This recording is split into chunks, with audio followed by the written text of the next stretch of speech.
గత ఏడాది వచ్చిన సినిమాలలో ఒకరిద్దరు కొత్త స్టార్స్ పుట్టారు తెలుగులో. ఒకరు విజయ్ దేవరకొండ కాగా మరొకరు రీతు వర్మ. విజయ్ దేవరకొండ ఎవడే సుబ్రహ్మణ్యం పెళ్లి చూపులు సినిమాలతో తన కెరీర్కు మంచి పునాదే వేసుకున్నాడు.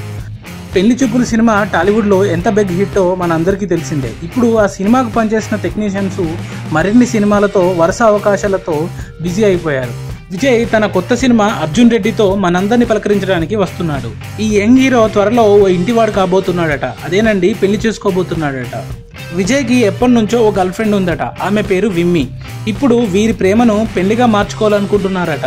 చాలా కాలం నుంచి ప్రేమలో ఉన్న ఇండస్ట్రీలో ఎవరికీ తెలియకుండా చాలా జాగ్రత్త పడ్డాడట విజయ్. విజయ్ ఇప్పుడు డైరెక్టర్ పరశురామ్తో ఒక సినిమా చేస్తున్నాడు.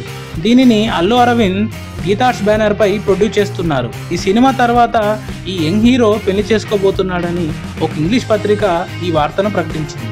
ఇక మరో సినిమా విషయానికి వస్తే, నెక్స్ట్ సినిమాను నందిని రెడ్డితో సితారా ఎంటర్టైన్మెంట్స్ వాళ్ళు ప్రొడ్యూస్ చేస్తున్నారట.